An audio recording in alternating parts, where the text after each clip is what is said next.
All right, now that we finally have all those disgusting things cleaned and wire wheeled down and all cleaned up and ready to reassemble, we're going to start reassembling it.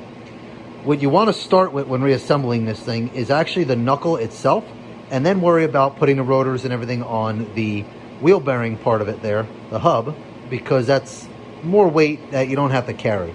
I like to use a trail gear kit. There's your part number. And this kit comes with basically everything you need. All of the seals for behind the wheel bearing. These little guys are the inner seals for the axle. They always leak. Comes with some bearings, FAG bearings. 4 of those. Those are actually for the knuckle, like where your ball joint would go. Comes with all the felts and the seals for the locking hubs.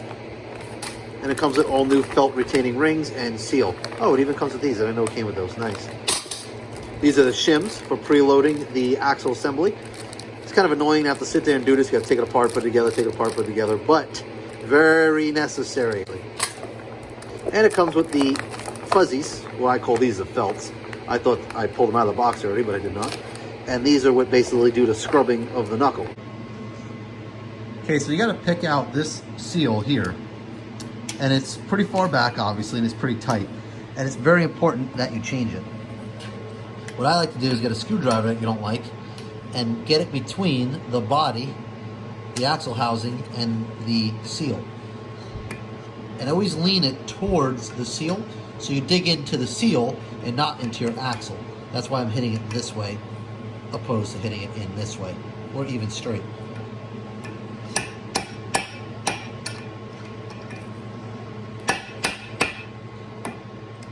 Now once I get it rolled back like that, you can get your screwdriver in about straight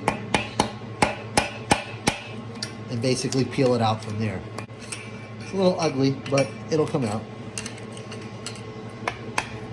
There it goes. Reach in there, just pull it out.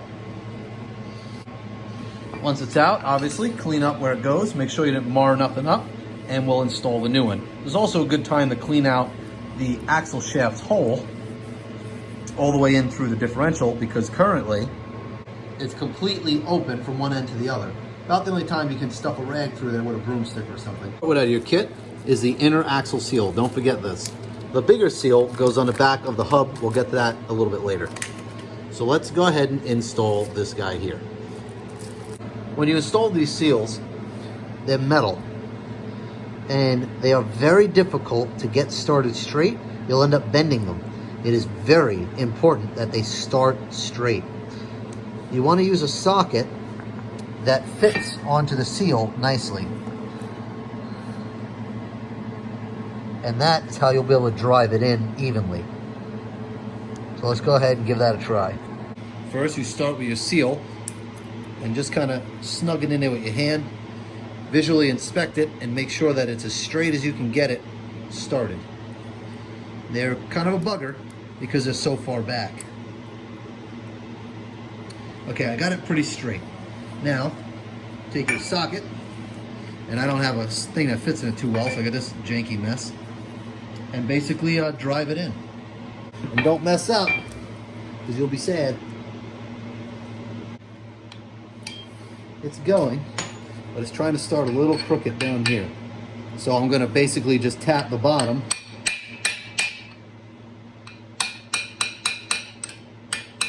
Very gently bring it in. And it worked. It is now just about in. Now I can drive it the rest of the way with the setup.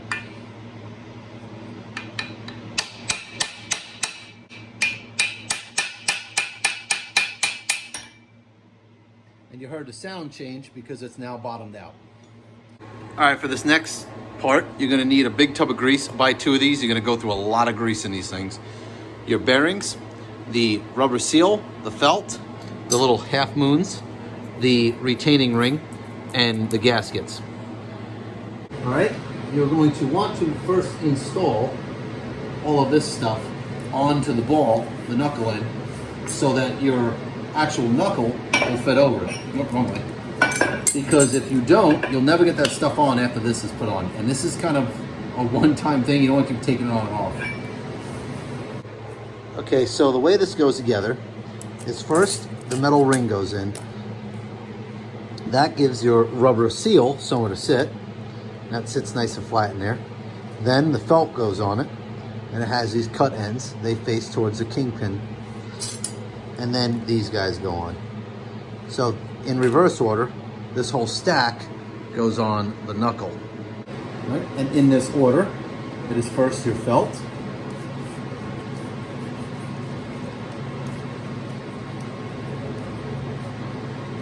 Then your rubber seal. And then your metal ring.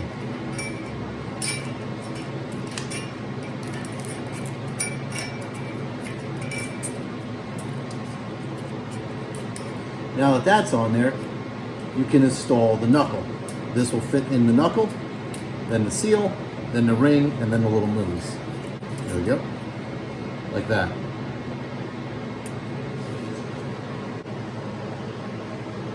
Now we install the knuckle.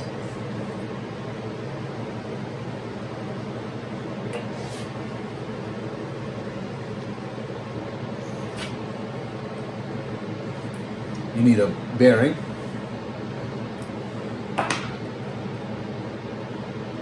And some grease. These bearings have already been packed, so I'm just rubbing some grease on them. But I will show you how to pack a bearing. Put a wad of grease in your hand, take the bearing, and scoop the grease into the bearing until you see the grease come out. And just keep rolling it in your hand, and just keep doing that. Just keep scooping grease into it, and what you'll see is the grease starts coming out of the top, right there. Once you see that, you're done. Bearing's packed. Take the rest of the grease, smear it all over it, and drop it in the hole.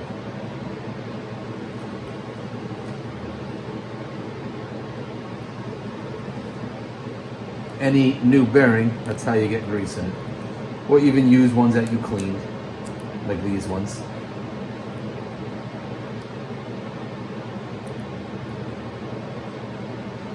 Also, the grease is very helpful in keeping the bearing up there. It'll hold it for you while you get your hands cleaned. And don't forget, the top and the top only have those funny conical washers. So make sure you put those on the top with this appropriate lock washer. They keep the pin nice and centered. The bottom does not have lock conicals, it just has washers. All right, to get the felts lined up, they have little holes in them. And you want to start your little nuts in the hole. And then from there, you can push right through the felt into the hub itself. You can look through the hole on the little half moon to locate the hole in the felt. Once you do that, wiggle it around a little bit, stuff it all in there, push in on the plate, and it should start nicely. I'm not gonna lie, they are a pain in the butt, and the whole time they look like they're shedding what looks to be husky dog hair. So once it's completely assembled and all the felts are tight, you can check the preload. You basically grab the end, and you would feel about how tight it is. Now on this one, it's pretty much perfect because I didn't have to change the bearings. If you don't have to change your bearings, you just put your shims back in, and as long as you didn't have a problem before, you'll be fine. It's a little snug, but you want it to have some resistance. Kind of like if you were pushing a car door closed or pulling it open, about that same amount of force. Any lighter than that, and it can rattle. Any tighter, and you'll basically just eat up the bearings. But again, that's why they come with shims, so you can adjust that preload. Okay, so before you go any further on installing the rest of the knuckle parts that go on here, you want to install your differential so you can put the axles in. So let's go ahead and install the differential now.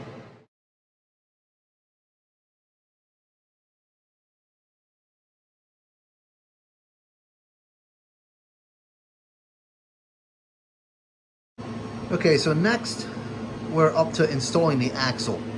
And that comes along with the hub, the bearings, everything. It's all pretty much one shot. That is going to fulfill this hole. Now you're going to go through a lot of grease. Do not be cheap with the grease. Pack this thing just about full. And the axle. I'll show you that in a second.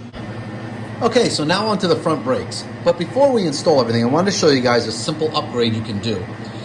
You can use 1982 Toyota FJ40, FJ60 front brake rotors. As you can see, it's vented because the rotors your solid axle come with are solid. And you'll get a lot of brake fade if you run on larger tires and such. This is a direct fit onto your original Toyota front axle.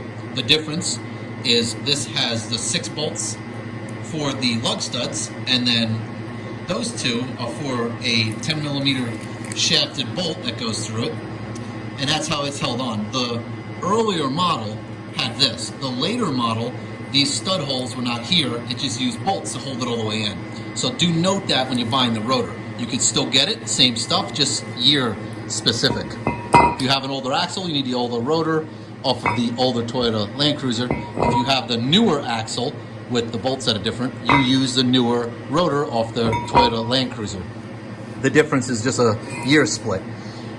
The hub, I'm using my normal hub, and it fits on there directly, nice and easy. There is a cheat you can do if you want more space here without using a big spacer. Use the IFS 1986 and up Toyota truck hub. It'll give you a lot more offset. Then you have to use a Tacoma rotor. But I'm not doing that, so we don't need to explain that. The caliper is 1989 Toyota V6 caliper. Again, it is a direct fit. You do have to trim your backing plate a little bit, no big deal. And now you have vented front brakes. And there'll be a huge gain in stopping power since they won't brake fade as quickly. So let's go ahead and assemble this and get it on the front axle. On assembly, you just have these 2 14mm head bolts that go in these small holes.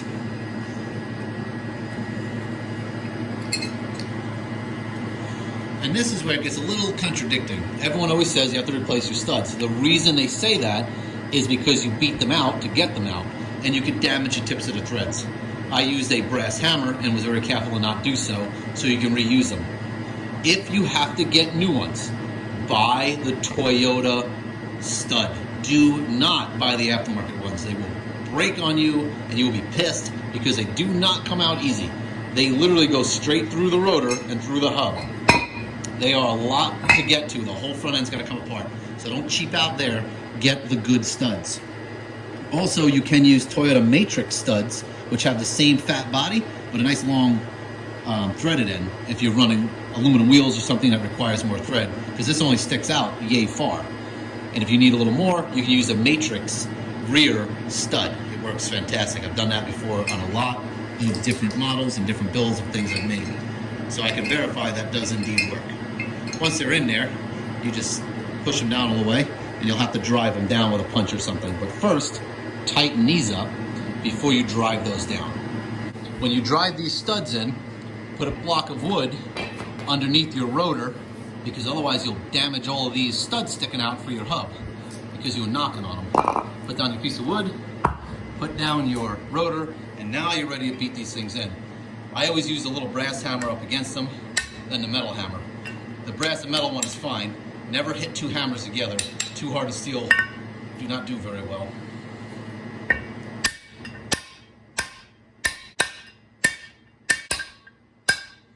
You'll notice the pitch changes when they bottom out. That's how you know it's all the way in.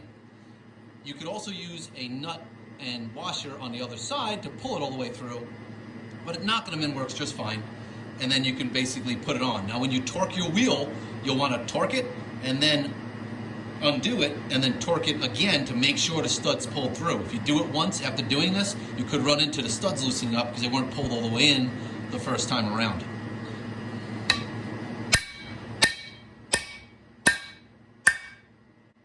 Listen to the sound change on this one.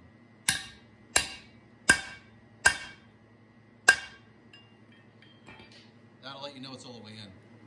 Plus you can see that they're all the way in, so that helps too. Now from here, we're going to load in our bearings. Yeah, see the dents it left? That would have been on the concrete and damaged all your threads. Loading in the bearings is very simple. You have a big bearing that goes on the back. Then you have a smaller bearing that goes in the front. But before you put them in, clearly you have to grease them and inspect them. I'm reusing mine because they're in good shape. And you can tell they're in good shape by looking at the bearing itself. For any pitting, any rust, anything. If they have any imperfections, replace them. I personally like Koyo and Timken, although your AutoZone ones are usually just fine. These are really durable, so they take a good beating anyway, even if they're cheapy aftermarket ones. So, to load them with grease, it's the same business of loading the little bearings that go on the knuckles. You get a big wad of grease, put it in your palm, take your bearing and scoop it into the edge of the bearing and just keep squishing and biting, and it will actually pack that grease clean through it. You can see it starting to come up between the bearing races and the bearings themselves. See it right there? And see how this side doesn't have that? Basically, you just keep going around and doing that. It's greasy, it's disgusting. It ends up everywhere. You go through 1,000 rags doing these front ends because of how much grease is in them. But once done, and once done correctly, you're done. And if they're all sealed up and your Birfields are nice and tight and your axle bearings ain't leaking, you don't have to be in here for a long time. So do yourself a favor and just do it right the first time around. It is disgusting though. And all the leftover grease I just smear on there and shove in the hole.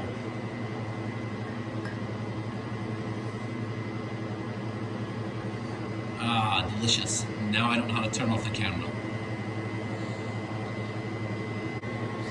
Okay, after you've done the nasty and you got a pair of new gloves on, hopefully you just got back from the exam room and you have a box of gloves, you install the seal for the back. It goes in with this bump facing inward.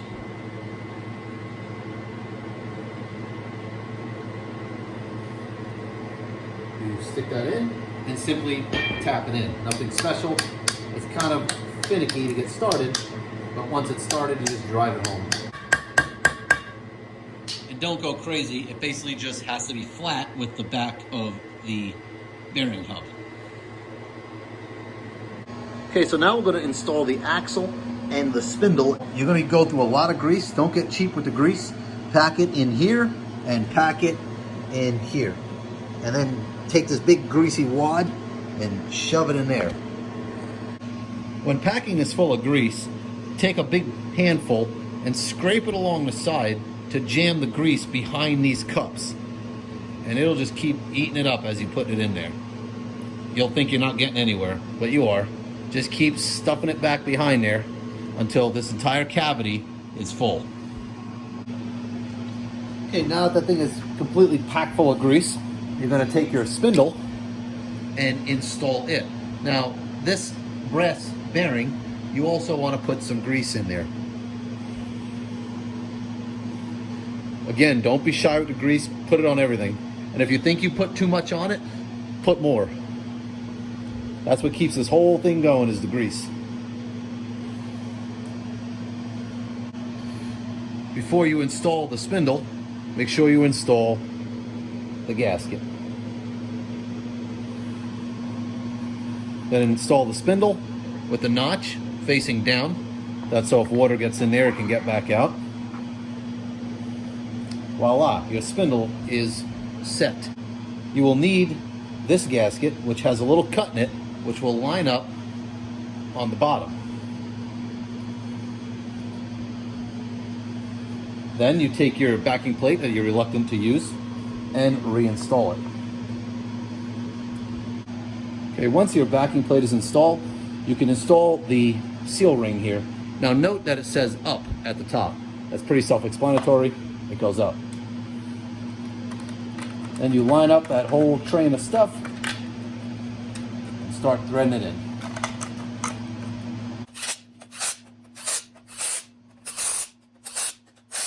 Okay, now that you have your rotor ready to go and your bearing hub all done up, you simply slide it onto the shaft here. Now before you usually do that, I would recommend taking a little bit of grease and smearing it all the way back here.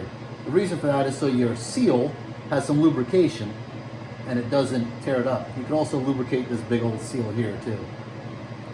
And just smear some grease on that. I love a little paintbrush in my grease bucket. Now, take your rotor and assembly and slip it on. I was going to shoot a bunch of grease out of the front. That's okay. Just try to keep it in there upon assembly. And there you have it. Now we'll go ahead and put in the bearings and torque them and put on the front hub. This is the bearing washer or retainer. Now if you notice, most of the used ones will have a little groove in it like this because it got loose at one time, didn't have enough grease, put a cut in it. It's okay to reuse that, but flip that damaged side towards you and give the bearing a nice fresh start. Because the only thing that's going to hit that is basically a locking nut, and it don't care what it sits on. I believe the groove is straight up. Yes, it is. And just slip that thing in there until it stops up against the bearing.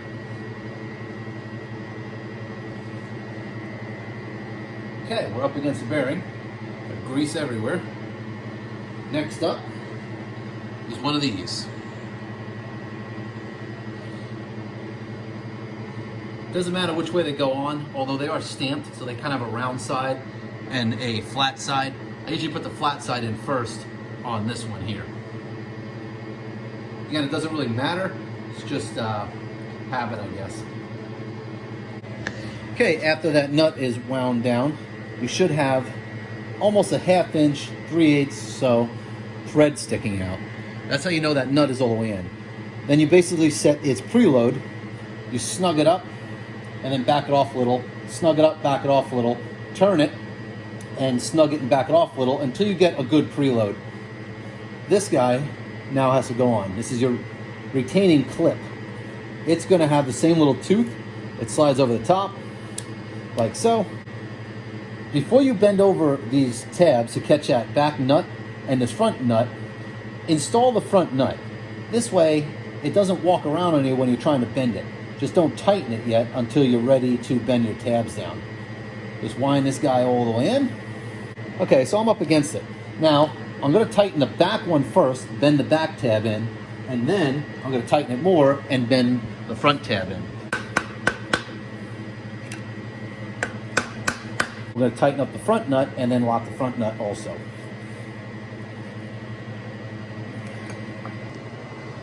Okay, from here you're basically almost out of the woods. You're going to install your gasket.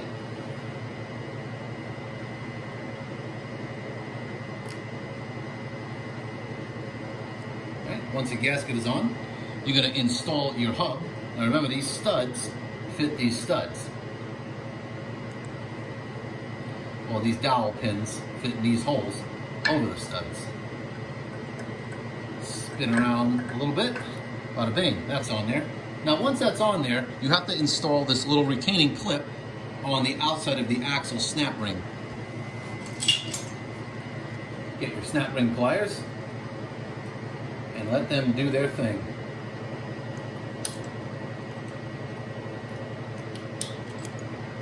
The axle, which mine is doing, tends to get slip in a little bit.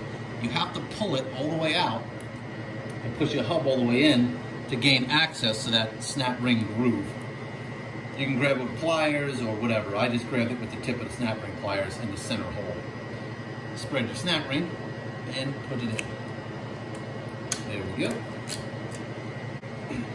Once that's on there, you can then install all of your little conicals and then your washer and then the nut. Repeat that for all 6 of your studs.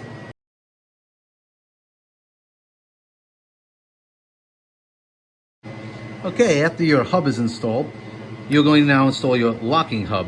I always turn it to the free position, which sucks it all the way in.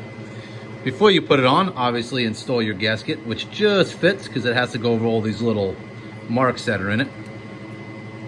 All right. Once that is on there, squeeze it in over these little edges and go ahead and install it. Now, it has little marks inside here. See this little tiny tab? That little tiny tab lines up with this big gap without the tooth in the middle, top and bottom. So remember that, otherwise you won't get it all the way on. You can't install it like that because it gets stuck on this tooth. You have to install it in the gap. That's it. Install all of your bolts. Tighten them all up. Check the operation of your hub. Turn your wheel, make sure everything feels good. And you're basically done. All right, so basically you're done. Everything's assembled, everything's tight, the rotation is good, the locking hub works. And the other side is identical to this side. There's no differences at all upon assembly. All the thread pitch is all the same. All the nuts and bolts you use are the same. The caliper, everything is basically the same. Obviously the right caliper, left caliper. But anyway, this front axle is the same style knuckle on the end as the 40 series Land Cruiser, the 60 series, the 45 series, the 80 series, and the Toyota truck, and the Toyota 4Runner that had the solid axle. So this information is the same. You'll be able to take apart and repair any of those vehicles' axle because Toyota, fortunately, used pretty much the same design. The 80 series does have a 2-bolt kingpin cap. Basically, same function, just has 2 bolts instead of 4. So there you have it.